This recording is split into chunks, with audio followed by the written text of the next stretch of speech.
భగవద్గీత శ్రీకృష్ణుడు మనకి చక్కటి గీత ఇస్తుండు, దాన్ని మనం స్వీకరించాలి. ఇంకొక అద్భుతం, ఒక మెసేజ్ మాస్టర్, మనకు భగవద్గీత ప్రణాళికలో నాకు ఏముందో తెలియదు, నాకు అటాచ్మెంట్, కానీ మేడం ద్వారా ఈ మెసేజ్ తోటి చక్కగా ముందుకెళ్తున్నాం. కానీ నిన్న వచ్చిన హయ్యర్ మాస్టర్ ద్వారా పత్రి సార్ వాకింగ్ అయ్యి మనకు ఒక గొప్ప మెసేజ్ ఇవ్వడం జరిగింది. ఏంటంటే స్వయాన కృష్ణుడే ఆ యొక్క పిరమిడ్లో సెంటర్లో రావాలని చెప్పారు పత్రి సారు. అద్భుతం, ఆ మెసేజ్ ఇచ్చారు పత్రి సార్ మనకి. కాబట్టి ఓకే ఓకే మేడం, స్టార్ట్ చేద్దామా? Welcome madam.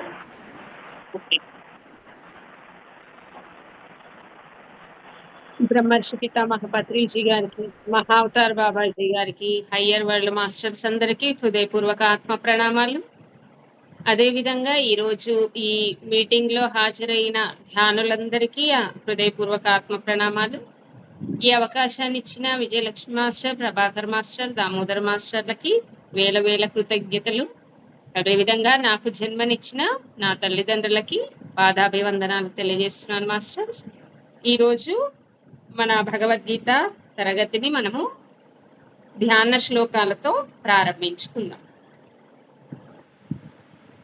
ఓం పార్థాయ ప్రతిబోధితాం భగవతా నారాయణేన స్వయం వ్యాసేన గ్రథితాం పురాణమునినా మధ్యే మహాభారతం అద్వైతామృతవర్షిణీం భగవతీం అష్టాదశాధ్యాయినీం అంబ త్వామనుసందధామి భగవద్గీతే భవద్వేషిణీం.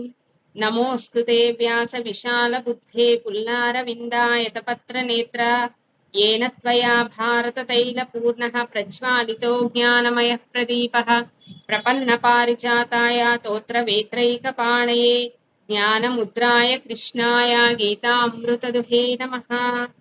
ॐ यं ब्रह्मवरुणेन्द्ररुद्रमरुतस्तुन्वन्ति दिव्यैस्तवैः वेदैः साङ्गपदक्रमोपनिषदैर्गायन्ति यं सामगाः ध्यानावस्थिततद्गतेन मनसा पश्यन्ति यं योगिनो यस्यान्तं न विदुः सुरासुरगणा देवाय तस्मै नमः. ఓకే మాస్టర్స్, మనము 6వ అధ్యాయము ఆత్మ సంయమ యోగము, దానికే ధ్యాన యోగము అని కూడా పేరు. మనము అందులో 14 శ్లోకాల వరకు మనము పోయిన వారము కంప్లీట్ చేసుకున్నాము. ఈరోజు 15వ శ్లోకం నుండి ప్రారంభించుకుందాం. ఈ అధ్యాయంలో 11వ శ్లోకం నుండి 32వ శ్లోకం వరకు టోటల్ గా ధ్యాన యోగ సాధన గురించి చాలా సవివరంగా శ్రీకృష్ణ పరమాత్మ చెప్పారు మాస్టర్స్. మనము పోయిన వారము ఏ విధంగా ముఖ్యంగా సమంకాయ శిరోగ్రీవం అనే దాని గురించి చాలా వివరంగా చెప్పుకున్నాము. అంటే శరీరము, గ్రీవము అంటే కంఠము, శిరస్సు అనేది స్ట్రెయిట్ గా ఉండడం అనేది ఇక్కడ కాదు. దీని యొక్క అంతరార్థం, అంతర్లీనంగా ఉన్న ఆ అర్థం ఏంటిది అంటే, ఏదైతే మనం ఆలోచిస్తామో అదే వాక్కు ద్వారా మాట్లాడాలి, ఆ మాట్లాడిన దాన్ని ఈ శరీరంతో మనము చెయ్యాలి అనేది ఇక్కడ దీని లోపల ఉన్న అంతరార్థం. ఈ 3 కూడా ఒకే విధంగా ఉండాలి, అలైన్మెంట్ లో ఉండాలి అనేది ఇక్కడ శ్రీకృష్ణ భగవానుడు చెప్పిన దాని యొక్క ఇన్నర్ మీనింగ్ మాస్టర్స్. ఇప్పుడు 15వ శ్లోకంలోకి వెళ్దాము. యుంజన్నేవం తదాత్మానం యోగీ నియతమానసః శాంతిం నిర్వాణ పరమాం మత్సంస్థామధిగచ్చతి. యుంజన్నేవం సదాత్మానం యోగీ నియతమానసః శాంతిం నిర్వాణ పరమాం మత్సంస్థామధిగచ్చతి. అంటే మనోనిగ్రహశాలి అయిన యోగి నిరంతరము పరమేశ్వరుడనైన నా స్వరూపమునందే ఆత్మను ఈ విధంగా లగ్నమునర్చి నాయందున్న పరమానందమునకు పరాకాష్ఠ రూపమైన శాంతిని పొందును. ఇక్కడ మాస్టర్స్ చూడండి, మనము మోక్షము, ముక్తి అంటే మనము ఈ భూమి పైన జన్మ తీసుకున్న దాని యొక్క పరమార్థము, మనము దేనికోసం వచ్చాము అంటే అందరము సాధారణంగా ఏంటిది, ముక్తి, మోక్షము, ఆత్మ సాక్షాత్కారము అంటే ఇవన్నీ కూడా సమానార్థ పదాలే మాస్టర్స్. అసలైన ఇంకొక విషయం ఈ శ్లోకంలో చెప్పింది ఏంటి అంటే, ఒక సాధకుడు అయిన వాడికి అత్యంత పరాకాష్ఠ చేరుకోదగిన లక్ష్యము ఏంటి అంటే పరమానందము, పరమశాంతి. పరమానందం పొందడము, పరమశాంతి పొందడం, ఇదే టార్గెట్ మాస్టర్స్. అదే ముక్తి, అదే మోక్షము. ఎందుకంటే ఇక్కడ శ్రీకృష్ణ భగవానుడు ఏం చెప్తున్నాడు? నా యందున్న పరమానందమునకు పరాకాష్ఠ అయిన శాంతిని పొందడము. అంటే ఏ పరమానందమైతే ఏదైతే ఉందో, ఏ పరమ శాంతి ఏదైతే ఉందో అది సాక్షాత్తు భగవత్ స్వరూపమే, అంటే నా స్వరూపమే అని ఇక్కడ శ్రీకృష్ణ భగవానుడు చాలా క్లియర్ గా చెప్తున్నారు మాస్టర్స్. దీని గురించి ఇంకొంచెం వివరణ మనం తెలుసుకుందాము. ధ్యానము చేస్తూ, ఈ విధంగా చెప్పిన విధంగా ధ్యానము చేస్తూ సాధకుడు ఎట్టి ఫలితము చేకూరగలదో, అంటే ధ్యాన సాధకుడికి అత్యంత ఉన్నతమైన ఫలితం ఏంటిది అనేది ఈ శ్లోకంలో చెప్తున్నాడు అనమాట. అతనికి పరమశాంతి లభించును. అత్యంత ఉన్నతమైంది అంటే ధ్యాన సాధన యొక్క ఉన్నతమైన ఫలితం ఏంటి అంటే పరమశాంతి.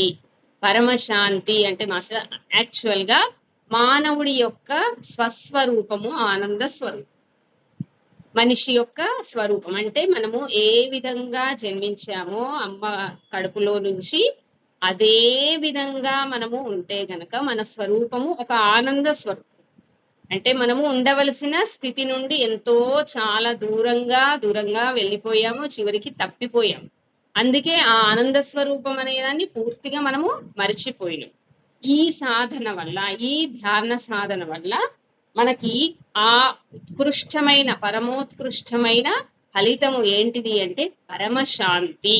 పరమశాంతి అనేది లభిస్తుంది. ఈ శాంతి ఎలాంటిది అట?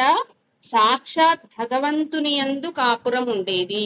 భగవంతుడు మనం అన్ని ఫొటోస్లలో, మూవీస్లలో చూస్తూ ఉంటాం. ఎప్పుడైనా ఆ వెంకటేశ్వర స్వామి గాని, విష్ణుమూర్తి గాని, ఒక శివుడు గాని చూసినప్పుడు ఎలా ఉంటాడు మాస్టర్? చిరునవ్వుతో, చిరుమందహాసంతో. అది ఏ పరిస్థితి అయినా కానివ్వండి. ఉదాహరణకు రాముడు చూసుకోండి. రాముడు తన రామాయణం మొత్తంలో మనం చూస్తే గనక ఎన్నో ఉడుదుడుకులు, ఎన్నో కష్ట నష్టాలు, కానీ ఎప్పుడూ రాముడు ముఖంపై చిరునవ్వు. అంటే ఆ పరమశాంతి భగవంతుని యొక్క సాక్షాత్ స్వరూపము. మన ధ్యాన సాధకులు, ధ్యాన సాధన చేసేవాళ్ళు అలాంటి పరమశాంతిని పొందుతారు అని ఇక్కడ మనకి భగవానుడు చెప్తున్నాడు. ఇది ఏ విధంది అంటే దృశ్య విషయంలందుండు శాంతి కాదు. అంటే మనకేదో భౌతికమైన ప్రాపంచికమైన ఒక విషయాన్ని పొందితే, ఒక సుఖాన్ని పొందితే వచ్చే ఆనందం కాదు ఇది. అలాంటి వాటితో వచ్చే శాంతి కాదు, క్షణికమైనది కాదు. కావున మహనీయులు శాంతి కొరకై బయట వెతకకుండా తమ హృదయములందే పరిశోధించుకొని దానిని పొంది ధన్యులైనారు. మహాయోగులు, మహానుభావులంతా కూడా శాంతి కోసం బయట వెతకకుండా వాళ్ళు కూర్చొని అంతర్ప్రయాణం చేసి అంతర్లీనంగా దాన్ని వెతికి అలాంటి పరమశాంతిని పొందారు. అయితే ఇలాంటి దాన్ని పొందాలి అంటే ముఖ్యంగా మళ్ళీ రెండు విషయాలు ఏంటి అంటే మనోనిగ్రహము ఒకటి, సంతతాభ్యాసము. సంతత అంటే ఎప్పుడు, ఆల్వేస్, ఎప్పటికీ. ఒకసారి అభ్యాసం చేసి ఓహో నాకు థర్డ్ ఐ ఓపెన్ అయింది, నాకు ఇవన్నీ కనిపిస్తున్నాయి, ఇంకా చాలు సాధన అంటే మళ్ళీ కిందికి పడిపోతాం మాస్టర్స్. ఎందుకంటే మనం ఎన్నో కథలలో ఎన్నో ఉదాహరణలు చూసాం. దీనికి ఎప్పటికీ అభ్యాసము చెయ్యాల్సి ఉంటుంది. సదాయుంజన్ అని చెప్పుటలో అంతరార్థము మాయను జయించుటకు ఒకంత అభ్యాసము చాలదు, నిరంతర అభ్యాసమే శరణ్యము. అంటే ఇక్కడ ఏంటిది? సదాయుంజన్ అంటే ఎప్పటికీ. ఈ మాయ మామూలు మాయ కాదు, ఏదో చిన్న చిన్నగా అప్పుడప్పుడు ఈ అర్ధగంట ధ్యానం చేస్తే సరిపోదు మాస్టర్. దీనికి ఎప్పుడు నిరంతర అభ్యాసం కావాలి. మాయను జయించడానికి అదొక్కటే శరణ్యము. వైరాగ్య విచారణాదుల ద్వారా ఇంద్రియ మనంబులను విషయములపైకి పోనీయక అభ్యాసంచే నెమ్మదిగా వానిని స్వాధీనపరుచుకొని అంతర్ముఖము నచ్చి ఆత్మధ్యానమందు నెలకొల్పవలెను. అంటే నెమ్మదిగా అభ్యాసం చేస్తూ ఇంద్రియాలని మనస్సును విషయాలపైకి ప్రాపంచిక విషయాలపైకి పోనీయకుండా వాటిని అంతర్ముఖం పొందిస్తే ఆత్మ ధ్యానమందు నెలకొల్పాలి. మన ఆత్మని ధ్యానంలో స్థితమై ఉండేటట్లు చేయడం వల్ల అప్పుడు పరమ నిర్వాణ రూపమైన అత్యంతిక శాంతి ఫలమును మనము పొందగలము. పరమ నిర్వాణ రూపము, నిర్వాణము మన పత్రి గారు కూడా ఎప్పుడు చెప్తారు కదా మాస్టర్స్, సంసారంలోనే నిర్వాణం అంటే ఈ జీవితంలో ఈ కుటుంబంతో ఈ విధంగా ఒక సంసారిక జీవితాన్ని గడుపుతూనే ఇందులోనే నిర్వాణాన్ని పొందాలి. ఈ విధంగా మనం సాధన చేయటం ద్వారా పరమ నిర్వాణ రూపమైన శాంతిని, అత్యంతిక శాంతి, అత్యంతిక చూడండి ఎంత పదాలు ఏ విధంగా నొక్కి చెప్తున్నారు అంటే పరమోత్కృష్టమైన శాంతిని మనం పొందుతాము.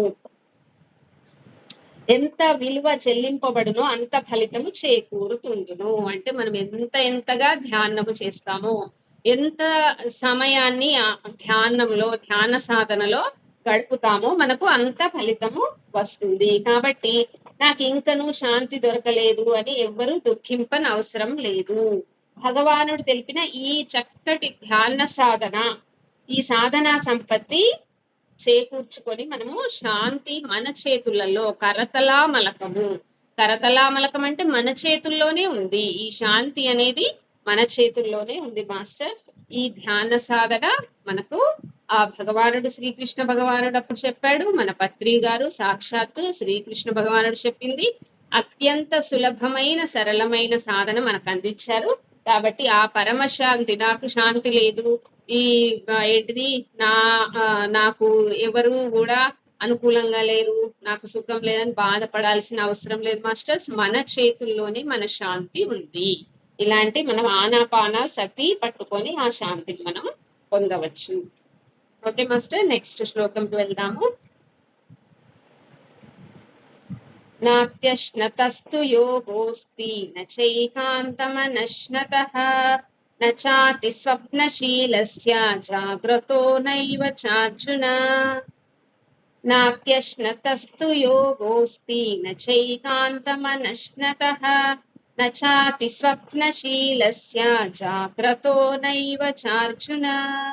అనగా ఓ అర్జున, అతిగా భుజించు వానికిని ఏమాత్రము భుజింపని వానికిని అతిగా నిద్రించు వానికిని ఎల్లప్పుడూ నిద్రింపకుండా మేల్కొని ఉండే వాడికిని ఈ యోగ సిద్ధి కలుగదు. అంటే ఏ ఏ కండిషన్స్, ఏ మనము అలవాట్లని అలవర్చుకుంటే ఈ ధ్యాన సాధన మనకి సులభంగా అబ్బుతుంది అనే దాని గురించి ఇక్కడ చెప్తున్నాను మాస్టర్. ఈ ధ్యాన యోగము అధికంగా భుజించే వారికి లేదా బొత్తిగా భుజింపని వారికి, అట్లే బాగా నిద్రించే వాడికి ఎల్లప్పుడూ మేల్కొని ఉండేవాడికి కూడా ఈ ధ్యాన సాధన అనేది కలగదు అని చెప్తున్నాడు.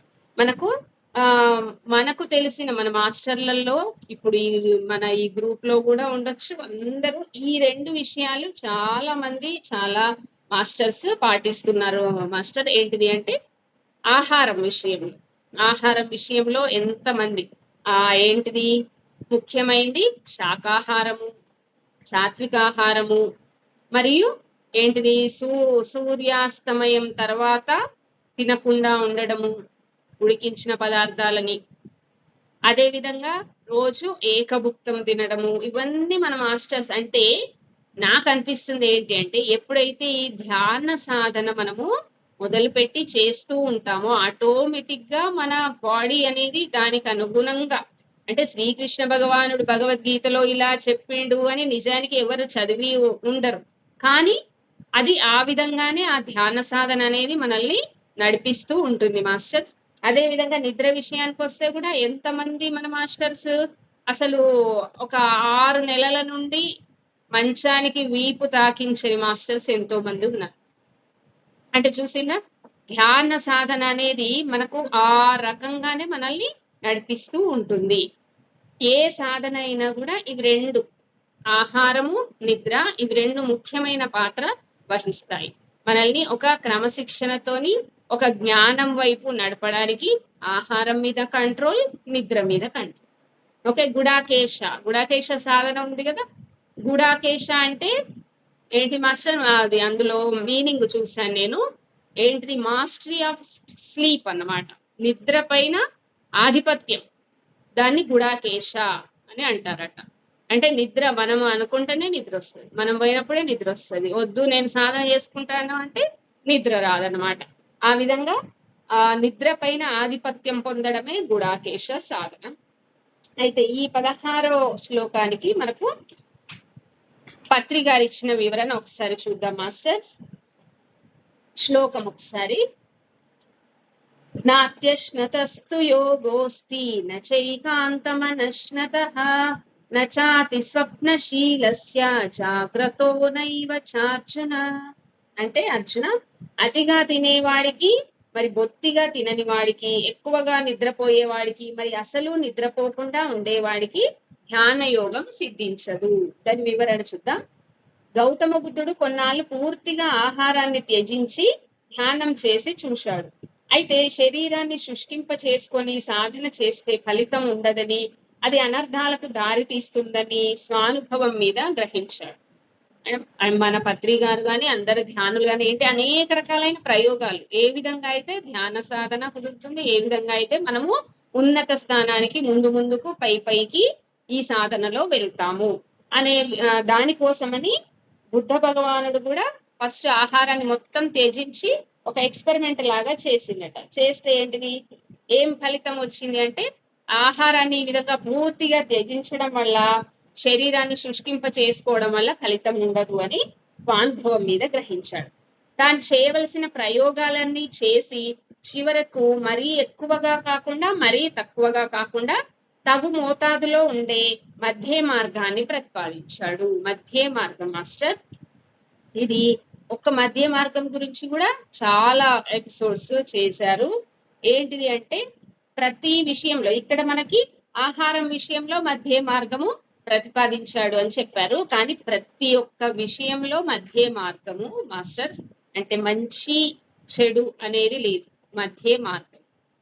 అదే విధంగా ఏదైనా పాపము పుణ్యము అనేది కాదు, మధ్య మార్గం. ఏది అయినా కూడా చూసి చూడనట్టు మన కర్తవ్యంలో మనం పోతూ ఉండడం. దీనికి మన పిఎస్ఎస్ఎం కాన్సెప్ట్ లో మధ్య మార్గానికి చాలా ఉన్నతమైన స్థానం ఉంది మాస్టర్స్. అతిగా తింటే మత్తు, సోమరితనము, అజీర్తి. అవసరం కంటే తక్కువ తింటే ఆకలి, నిస్సత్వం. కాబట్టి ఎక్కువగా తిని భుక్తాయాసంతోనూ, తక్కువ తిని ఆకలితోనూ బాధపడకుండా అవసరానికి అనుగుణంగా యుక్తమైన ఆహారం యుక్తంగా తీసుకోవాలి. యుక్తమైన ఆహారం అంటే సరి అయిన సాత్విక ఆహారము, శాకాహారము, ఇవి యుక్తంగా అంటే సరిపడా మోతాదులో. ఏకభుక్తే మహాయోగి, ద్విభుక్తే మహాభోగి, త్రిభుక్తే మహారోగి, చతుర్భుక్తే సదా రోగి. అంటే మనము ఎందులో ఉన్నామో మనం చూసుకోవచ్చు మాస్టర్స్. ఏకభుక్తమా, ద్విభుక్తమా, త్రిభుక్తమా, చతుర్భుక్తమా, మనము ఇందులో చూసుకోవచ్చు. అంటే ఇక్కడ శ్రీకృష్ణ భగవానుడు ఆహారము మరియు నిద్ర, ఈ రెండిటి పైన మనము ఎప్పుడైతే కంట్రోల్ పెట్టుకుంటామో అప్పుడు ధ్యాన సాధన చక్కగా కుదిరి మనము సాధనలో పైకి ఈజీగా వెళ్ళగలుగుతాము అని ఇక్కడ చెప్పారు మాస్టర్స్. తర్వాత 17వ శ్లోకము. యుక్తాహార విహారస్య యుక్తచేష్టస్య కర్మసు యుక్త స్వప్నావబోధస్య యోగో భవతి దుఃఖః. మళ్ళీ ఒకసారి. యుక్తాహార విహారస్య యుక్తచేష్టస్య కర్మసు యుక్త స్వప్నావబోధస్య యోగో భవతి దుఃఖః. అంటే ఆహార విహారాదుల యందును, కర్మాచరణముల యందును, జాగ్రత్త స్వప్నాదుల యందును యథా యోగ్యముగా వర్తించుచు వర్తించే వాడికి దుఃఖనాశనమగు ధ్యాన యోగము సిద్ధించును. ఇక్కడ చూడండి మాస్టర్, ఇందులో చాలా వివరంగా చాలా సూక్ష్మంగా అన్నీ చెప్పేశారు. ఏంటిది? మితమైన ఆహారము, మితమైన నడత కలవాడు, కర్మలందు మితమైన ప్రవర్తన కలవాడును, మితమైన నిద్ర జాగరణము కలవాడును, ఇలాంటి మనుషునకు యోగము దుఃఖములను పోగొట్టునది అగుచున్నది. ఇలాంటి వాడికి ఆ యోగము సిద్ధిస్తున్నది అని ఇక్కడ చెప్తున్నాడు. ఇక్కడ మితమైన అమితమైన అని ఇక్కడ భగవద్గీతలో వాడాడు మాస్టర్.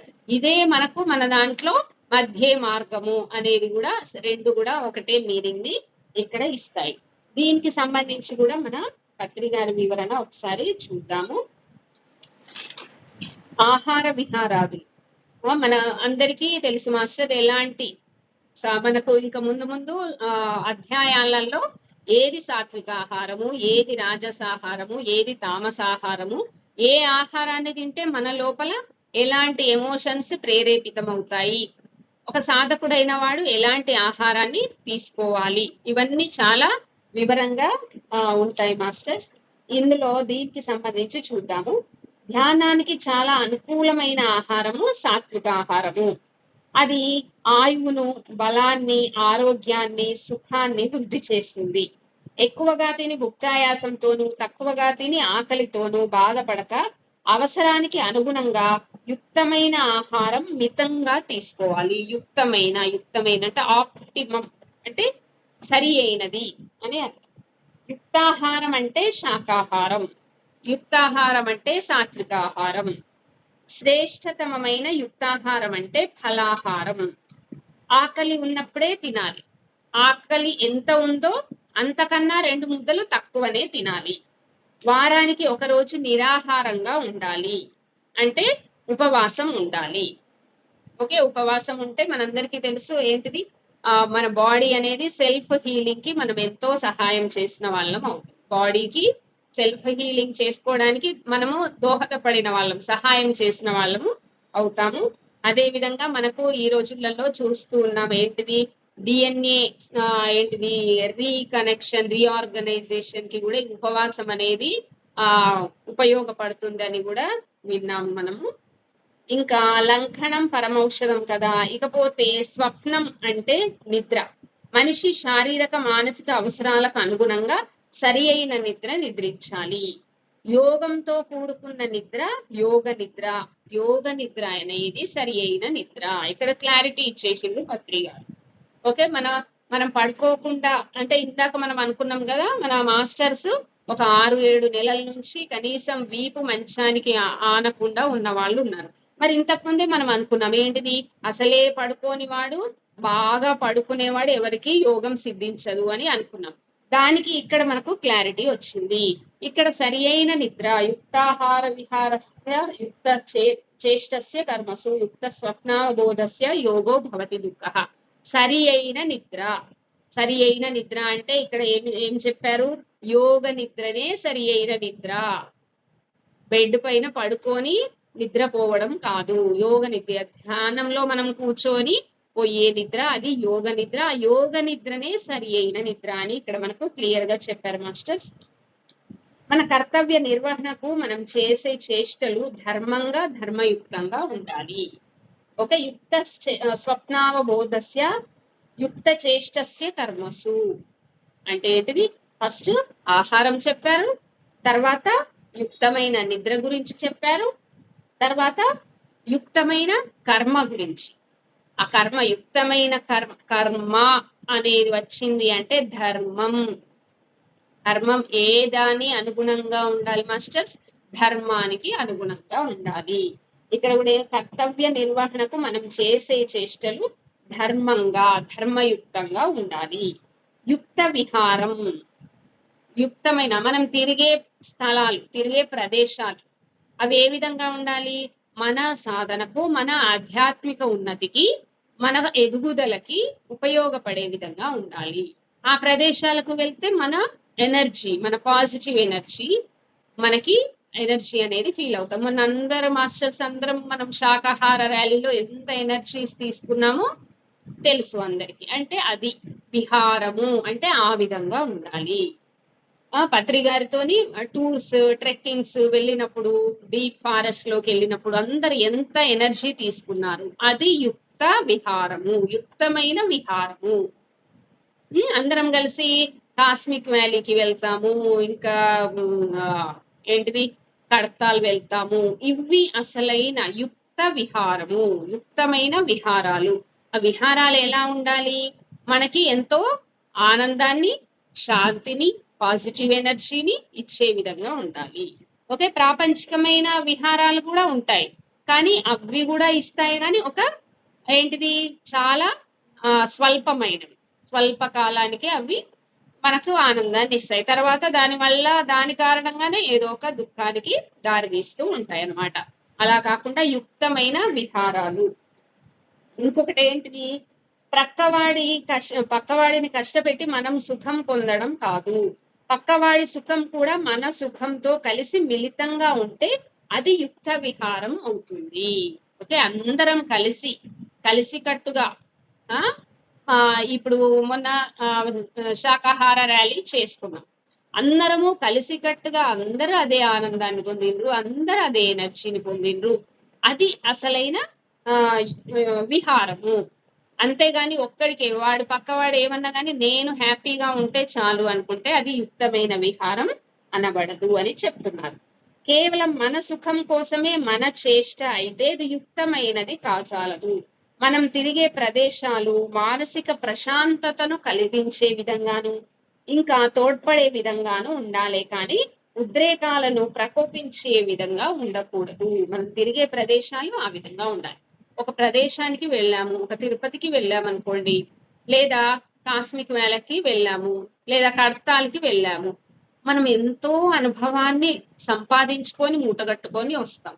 ఎంతో ఆనందాన్ని పొంది వస్తాం. అంటే వచ్చినాక కూడా కొంతకాలం పాటు మనకు అదే వైబ్రేషన్, అదే ఆనందం మనం తలుచుకుంటూ ఉంటాం అన్నమాట. అలాంటి కూడగొట్టుకొని వచ్చే విధంగా పాజిటివ్ ఎనర్జీని పొందే విధంగా ఆ ప్రదేశాలు ఉండాలి. అదే విధంగా మనం సరి అయిన జ్ఞానాన్ని అంటే అవబోధను సంపాదించాలి. తన్ను తాను తెలుసుకునే జ్ఞానమే సరి అయిన జ్ఞానము. మనల్ని మనం తెలుసుకునే జ్ఞానమే. నేను అంటే ఆత్మ, నేను అంటే ఈ శరీరం కాదు. ఈ విధంగా మనల్ని మనం తెలుసుకునే జ్ఞానమే సరి అయిన జ్ఞానం. పత్రి గారు చెప్తారు కదా, ఒకటే ఒకటి జ్ఞానము, సత్యము అంటే ఒకటే. ఏంటిది? అంతా ఆత్మతో నిండి ఉంది. నాలో ఏ ఆత్మ ఉందో అందరిలో ఆత్మయే ఉంది. అదే సత్యము. మానవ జాతి ప్రపంచంలో ఉన్న వాళ్ళంతా రెండే వర్గాలు. అన్ని మతాలు లేవు, కులాలు లేవు, ఏ జాతి లేదు, ఏది లేదు. ప్రపంచంలో ముందు రాబోయే అతి దగ్గరి భవిష్యత్తులో రెండే జాతులు. ఒకటి ధ్యానం చేసేది, ఒకటి ధ్యానం చెయ్యనిది. సత్యము అంటే సూర్యుడు తూర్పున ఉదయిస్తాడు, నీరు పళ్ళ మిగులు, ఇవి కాదు సత్యాలు. ఆత్మ, నేను ఆత్మ అని తెలుసుకునేదే సత్యము. ఒకే ఒకటి సత్యము. ధర్మము అంటే అహింస ధర్మం, అదొక్కటే ధర్మము. అహింసనే, అహింస పరమో ధర్మ అన్నారు కాబట్టి అహింస ఒకటే ధర్మము. ఓకే. దీన్నే అవబోధ, సరి అయిన జ్ఞానము అంటే అవబోధ. దీన్ని సంపాదించాలి. తన్ను తాను తెలుసుకునే జ్ఞానమే సరి అయిన జ్ఞానం, సరి అయిన అవబోధ. ఈ విధమైన యుక్త యోగం ద్వారా మాత్రమే దుఃఖం హరిస్తుంది, పరమశాంతిని పొందుతాము. దుఃఖం హరించడానికే యోగ సాధన చేయాలి, యోగ సిద్ధి పొందాలి అని ఈ విషయాలు మనకి ఈ 17వ శ్లోకంలో పత్రి గారి వివరణ ద్వారా మనం తెలుసుకున్నాం మాస్టర్స్. ఓకే. ఇంకొక శ్లోకం మనము నేర్చుకుందాము. 18వ శ్లోకం. యదా వినియతం చిత్తం ఆత్మన్యేవావతిష్ఠతే నిస్పృహః సర్వకామేభ్యో యుక్త ఇత్యుచ్యతే తదా. యదా వినియతం చిత్తం ఆత్మన్యేవావతిష్ఠతే నిస్పృహః సర్వకామేభ్యో యుక్త ఇత్యుచ్యతే తదా. అంటే చిత్తంను పూర్తిగా వశమునందుంచుకొని దానిని పరమాత్మయందే స్థిరంగా నిలిపినప్పుడు పురుషుడు సర్వభోగముల యందును స్పృహ రహితుడగును. అప్పుడతడు యోగయుక్తుడు అనబడును. ఓకే మాస్టర్స్, మళ్ళొకసారి 18వ శ్లోకము. ఎప్పుడు మనసు బాగుగా నిగ్రహింపబడినదై ఆత్మయందే స్థిరముగా నిలుచునో, మరియు ఎప్పుడు యోగి సమస్తములైన కోరికల నుండి నివృత్తుడగునో అప్పుడు అతడు యోగ సిద్ధిని పొందినవాడు అని చెప్పబడతాడు. యోగ సిద్ధిని అతడు పొందాడు అని చెప్పబడతాడట. ఎప్పుడు చిత్తమును పూర్తిగా వశమునందుంచుకొని, చిత్తము మీన్స్ ఆలోచనలు మన కంట్రోల్లో ఉండాలి. ఇప్పుడు మనం యోగ సాధనలో ఏం చేస్తుంటాం, ధ్యాన సాధనలో గమనిస్తూ ఉంటాము. గమనిస్తూ ఉండి తర్వాత మనం ఏం చేసుకుంటాం, రివ్యూ, ఎలాంటి ఆలోచనలు వచ్చాయి మనం కూర్చున్నప్పుడు. ఓకే, ఆధ్యాత్మిక ఆలోచనల, లేదా ప్రాపంచికమైన ఆలోచనల, లేదా ఎదుటివాడి బాగు గురించిన ఆలోచనల, ఎదుటివాడి కీడు గురించిన ఆలోచనల మనం ఒకసారి మళ్ళీ ఆలోచించుకుంటాం అన్నమాట. ఈ విధంగా మనల్ని మనము క్రాస్ చెక్ చేసుకోవడం, దీనివల్ల ఏంటిది, ఈ ఆలోచనలు మన కంట్రోల్లో ఉంటాయి.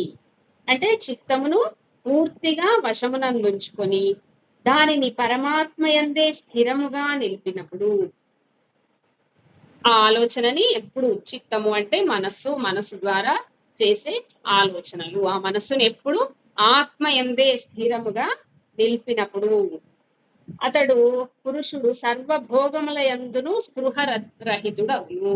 అంతే కదా, ఇంకేముంది మాస్టర్, మనసు ఎప్పుడు ఆత్మపైనే ఉన్నాక ఇంకా భోగములెక్కడి, ఇంకా ప్రాపంచిక విషయములెక్కడి, వాటి నుండి పూర్తిగా వాటి పట్ల స్పృహ లేకుండా అవుతాడు. అలాంటి వాడు యోగ సిద్ధిని పొందాడు అని మనం చెప్పవచ్చు. అలాంటి సాధకుడు యోగ సిద్ధి మనుషుడు ఎప్పుడు పడేయగలడో ఇక్కడ వివరింపబడ్డది. మోక్షమునకు కాల నియమమేమీ లేదు. ఇదివరలో ఎప్పుడు మనుషుడు పైన తెలిపిన 3 లక్షణాలను, ఒకటి సర్వకామన రాహిత్యము అంటే కోరికలనేటివి లేకుండా ఉండడము, రెండవది మనోనిగ్రహము మనస్సును చిత్తమును కంట్రోల్లో ఉంచుకోవడము, మూడవది ఆత్మస్థితి. ఓకే మాస్టర్, మంచిగా 3 పాయింట్స్ ఇక్కడ చెప్పారు. యోగ సిద్ధిని పొందాలి అంటే ఏమేమి ఉండాలట, సర్వకామన రాహిత్యము ఎలాంటి కోరికలు లేకుండా ఉండడము, రెండవది మనోనిగ్రహము మనస్సు పైన చిత్తము పైన నిగ్రహము ఉండడము, మూడవది ఆత్మస్థితి ఎప్పుడు చిత్తము ఆత్మయందే స్థితమై ఉండడము అనువానిని కలిగి ఉంటే అప్పుడు అతడు మోక్ష భాగి అయి ఒప్పగలడు. అంటే మోక్షం అంటే ఇందాక మనం చెప్పుకున్నట్టు పరమానందము పరమశాంతిని అతను పొందగలడు. భగవానుడు తెలిపిన ఈ 3 లక్షణాలనే వాసనాక్షయము, మనోనాశ, తత్వజ్ఞానముల అని కూడా అంటారు. ఇందొక దానిచే మరి ఒకటి సాధింపబడును. ఈ 3 కూడా ఒకటి చేయడం వల్ల ఇంకోటి చేయడం వల్ల మూడవది కూడా మన కంట్రోల్లోకి వస్తాయి. ఎప్పుడైతే కోరికలన్నీ మనము పక్కన పెట్టేస్తామో అప్పుడు మనస్సు మన కంట్రోల్లోకి వచ్చేస్తుంది. మనసు ఎప్పుడైతే మన కంట్రోల్లోకి వచ్చేస్తుందో అప్పుడు మనసు ఎప్పుడు ఆత్మ పైన స్థితమై ఉంటది. అంటే ఒకదాని కారణంగా ఒకటి, రెండవ దాని కారణంగా మూడవది మనకు వస్తది అని ఇక్కడ చెప్తున్నాడు. నిస్పృహ సర్వకామేభ్యో అంటే కోరికలు లేదా ఆశలు జీవుని బంధిస్తాయి. బంధించే శృంఖలాలు అంటే గొలుసులు అన్నమాట. మనల్ని కట్టివేసే, జీవుడిని కట్టివేసే శృంఖలాలు ఏంటి, కోరికలు. విషయ భోగములందు జీవుడుకు ఎప్పుడు ఆశ కలుగునో అప్పుడు చిత్తము నిలకడలేక మహా చంచలముగా ప్రవర్తిస్తూ ఉంటది.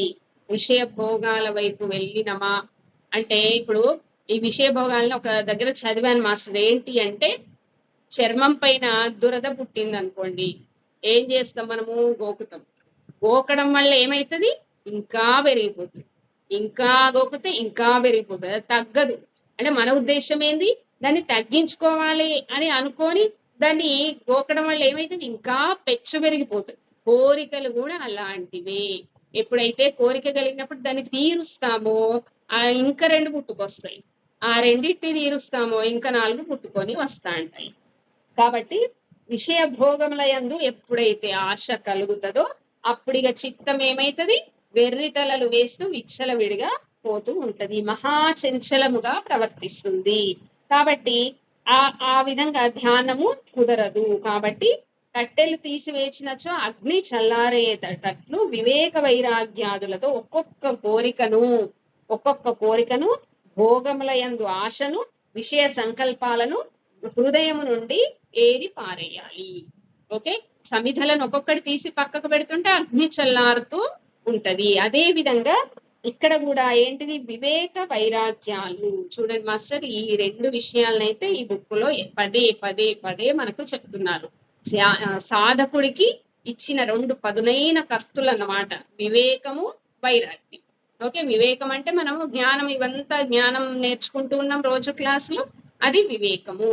వైరాగ్యము, దేని పట్ల ఆసక్తి లేకుండా ఉండడమే వైరాగ్యము. ఈ రెండిటితోని ఒక్కొక్క కోరికను, ఒక్కొక్క భోగములయందు ఆశను, వీటిని విషయ సంకల్పాలను హృదయం నుండి ఏరి పారేయాలి అని చెప్తున్నారు మాస్టర్. మనస్సు దానంతట అదే అధిష్టానం అగును, ఆత్మయందు ఉండును. ఎప్పుడైతే ఈ విధంగా మనం చేస్తామో అప్పుడు మనస్సు దానికంత అదే వచ్చి వచ్చి వచ్చి ఆత్మ ఎందు కూర్చుంటది, ఆత్మయందు స్థితమైతది. సర్వకామేభ్య అని చెప్పినందువల్ల ఏమియో కొన్ని ఆశలు కోరికలు పోయినా చాలదు, అన్ని సర్వకామేభ్య, అన్ని కోరికలు, అన్ని ఆశలు అన్నీను తొలగవలే అని ఇక్కడ క్లియర్ గా చెప్తున్నారు. వినియతం చిత్తం అంటే చిత్తం లెస్సగా నిగ్రహింపవలను, బాగా నీ కంట్రోల్లో ఉంచుకోవాలి, ఏదో కొంచెం ఉంటే చాలదు, సామాన్య నిగ్రహము చాలదు. కనుక వినియతం అంటే, నియతం అంటే స్వాధీనం, వినియతం అంటే పూర్తిగా స్వాధీనంలో ఉంచుకోవాలి అని చెప్తున్నారు. స్వాధీనపడిన గుర్రములయందు రధికుడు గమ్యస్థానంకు నిరాటంకముగా పోగలుగుతాడు. గుర్రాలు స్వాధీనంలో ఉంటే యాత్ర అనేది మంచిగా పర్ఫెక్ట్ గా జరుగుతుంది. గుర్రాలు స్వాధీనంలో లేకుంటే ఆ ప్రయాణం అనేది ఒడిదుడుకులు ఎక్కడ ఏమవుతుందో తెలియదు. ఇక్కడ గుర్రాలు అంటే మాస్టర్స్ కోరికలని, ఆశలని మనం అదుపులో ఉంచుకున్నప్పుడు మన బతుకు బండి కూడా అంత సాఫీగా వెళ్తుంది. మన గమ్యం ఏంటిది? మోక్షము. మోక్షము మీన్స్ పరమానందము, పరమశాంతి మన గమ్యము. తర్వాత ఆత్మన్యేవావతిష్ఠతే అంటే ఏంటిది? చిత్తమందలి ఆశలన్నీ నశించినప్పుడు ఇక చిత్తము తన రూపమును కోల్పోయి అధిష్టానముగా ఆత్మయందే నిలిచిపోవును. చిత్తము యొక్క ముఖ్యమైన పని ఏంటిది అంటే ఆలోచనలు చేయడము, కోరికలు కలగచేయడం. ఎప్పుడైతే ఈ కోరికలను మనము ఏం చేసినాము, అగ్ని నుండి సమిద ఒక్కొక్కటి తీసి పక్కకు పెడితే అగ్ని ఎట్లా చల్లారుతుందో ఆ విధంగానే మనము కోరికలను ఒక్కొక్కటి తీసేసినప్పుడు ఇంకేమైతుంది? కూరలు తీసిన పాములాగా అంటే విషం తీసిన పాములాగా చల్లారిపోతుంది. చల్లారిపోయి ఎక్కడికి వస్తుంది? ఆత్మయందే స్థితం. ఇక వేరే మార్గం లేదు, వేరే దారి లేదు, ఆత్మయందే స్థితమై ఉండాలి. అదే ఆ స్థితి కలగడమే మోక్షము. అదే మనకి పరమానందము, పరమశాంతి. పరమానందం, పరమశాంతి అంటే ఈ సమస్త సృష్టిలో మన ఆనందాన్ని కదిలించే ఏ విషయము ఉండదు. ఈ సమస్త సృష్టిలో మన శాంతిని భంగపరిచే ఏ విషయము ఉండదు మాస్టర్. ఆ స్థితియే మోక్ష స్థితి, ఆ స్థితియే పరమానంద స్థితి మాస్టర్స్. మన సాధకుడు, మనము ధ్యాన సాధన చేసే వాళ్ళం ఈ విషయాలని దృష్టిలో పెట్టుకొని మనము చాలా నెమ్మదిగా నిదానంగా ధ్యాన సాధన చేసుకుందాము. శ్రీకృష్ణ భగవానుడు చెప్పిన ఇట్టి విషయాన్ని మన పత్రి గారు, మన గురువు గారు చెప్పిన ఈ పరమానందాన్ని, మనము పరమశాంతిని పొందుదాం మాస్టర్స్. ఈ రోజుతో మనము ఈ క్లాస్ని ఇక్కడికి ఆపేద్దాము. కాయేన వాచా మనసేంద్రియైర్వా బుద్ధ్యాత్మనా వా ప్రకృతే స్వభావాత్ కరోమి యద్యత్ సకలం పరస్మై నారాయణాయేతి సమర్పయామి. శ్రీమన్నారాయణాయేతి సమర్పయామి. సర్వం శ్రీకృష్ణార్పణమస్తు. ఓం హరయే నమః. ఓం నమో భగవతే వాసుదేవాయ. Thank you master. చాలా ధన్యవాదాలండి. మీ క్లాస్ కోసం అయితే నేను ఎదురు చూస్తా ఉంటా, ఎందుకంటే చాలా ఇష్టం భగవద్గీత. మీరు చెప్పే విధానం చాలా బాగుంది master. Thank you madam. Thank you madam, చాలా బాగా చెప్పారు. Thank you madam.